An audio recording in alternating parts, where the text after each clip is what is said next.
कर्नाटक की राजनीति में आज यानी 28 मई 2026 को बड़ा सत्ता परिवर्तन देखने को मिला, जब सिद्धरामैया ने मुख्यमंत्री पद से आधिकारिक तौर पर इस्तीफा दे दिया।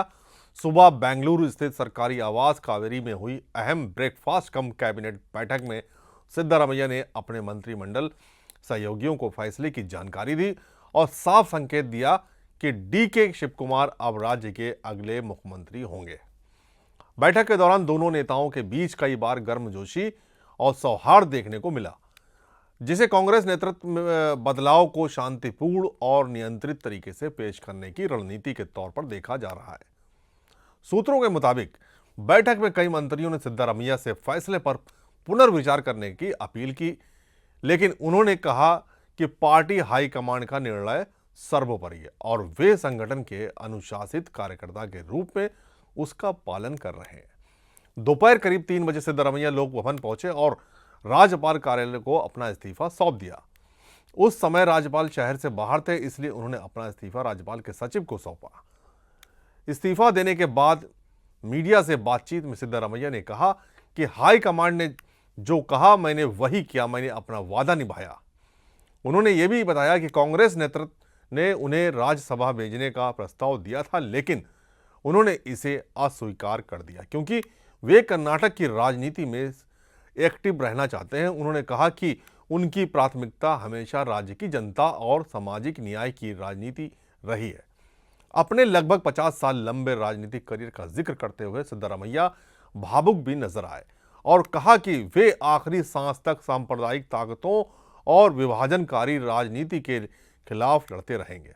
इस्तीफे के तुरंत बाद कांग्रेस मुख्यालय और मुख्यमंत्री आवास के बाहर राजनीतिक गतिविधियां तेज हो गईं। समर्थकों की भीड़ जमा होने लगी और कई कार्यकर्ताओं ने सिद्धरामैया के समर्थन में नारे लगाए। वहीं दूसरी ओर डीके शिवकुमार समर्थकों में उत्साह का माहौल देखने को मिला। बेंगलुरु और रामनगर सहित कई इलाकों में कांग्रेस कार्यकर्ताओं ने मिठाइयां बांटी और पोस्टर लगाए। पार्टी के भीतर यह संदेश देने की कोशिश की गई कि यह बदलाव किसी टकराव का परिणाम नहीं, बल्कि पहले से तय राजनीतिक समझौते का हिस्सा है।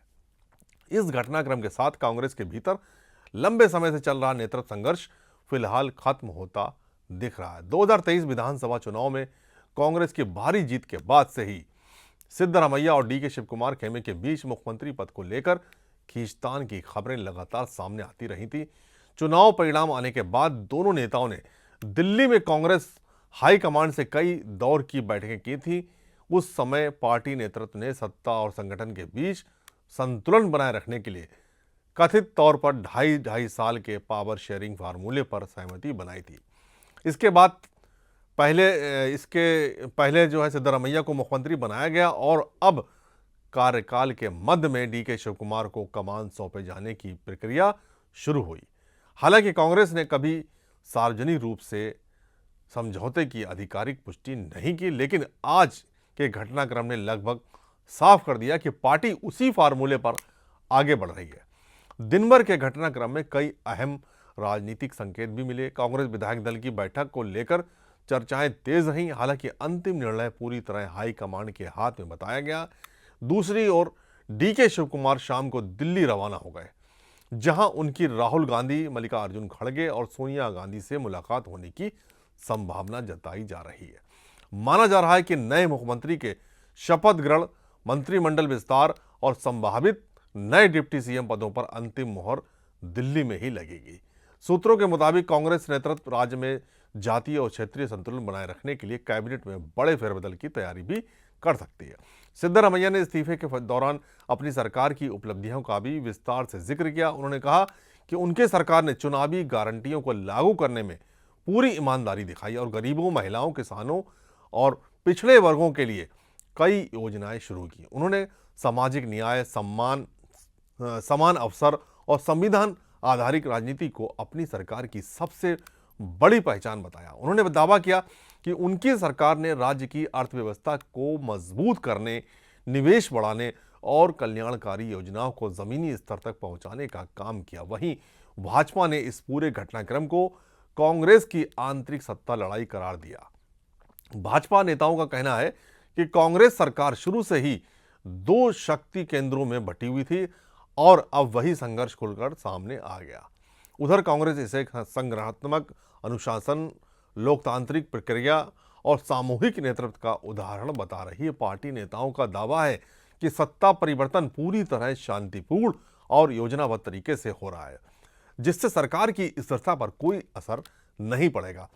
अब पूरे देश की नजर इस बात पर है कि डीके शिव कुमार की ताजपोशी कब होती है और नई सरकार में किन चेहरों को जगह मिलती है। राजनीतिक विश्लेषकों के मुताबिक शिव कुमार के मुख्यमंत्री बनने से कांग्रेस वोक्कालिंगा समुदाय में अपनी पकड़ और मजबूत करना चाहती है, जबकि सिद्धरामैया को पार्टी अभी भी अपने सबसे बड़े ओबीसी चेहरे के रूप में आगे रखेगी। माना जा रहा है कि आने वाले समय में दोनों नेताओं को साथ लेकर कांग्रेस 2028 विधानसभा चुनाव की रणनीति तैयार करेगी। राजनीतिक जानकारों का मानना है कि ये बदलाव सिर्फ नेतृत्व परिवर्तन नहीं, बल्कि कर्नाटक में कांग्रेस की लंबी राजनीतिक रणनीति का हिस्सा है, जिसका असर आने वाले लोकसभा और विधानसभा चुनाव में भी देखने को मिल सकता है।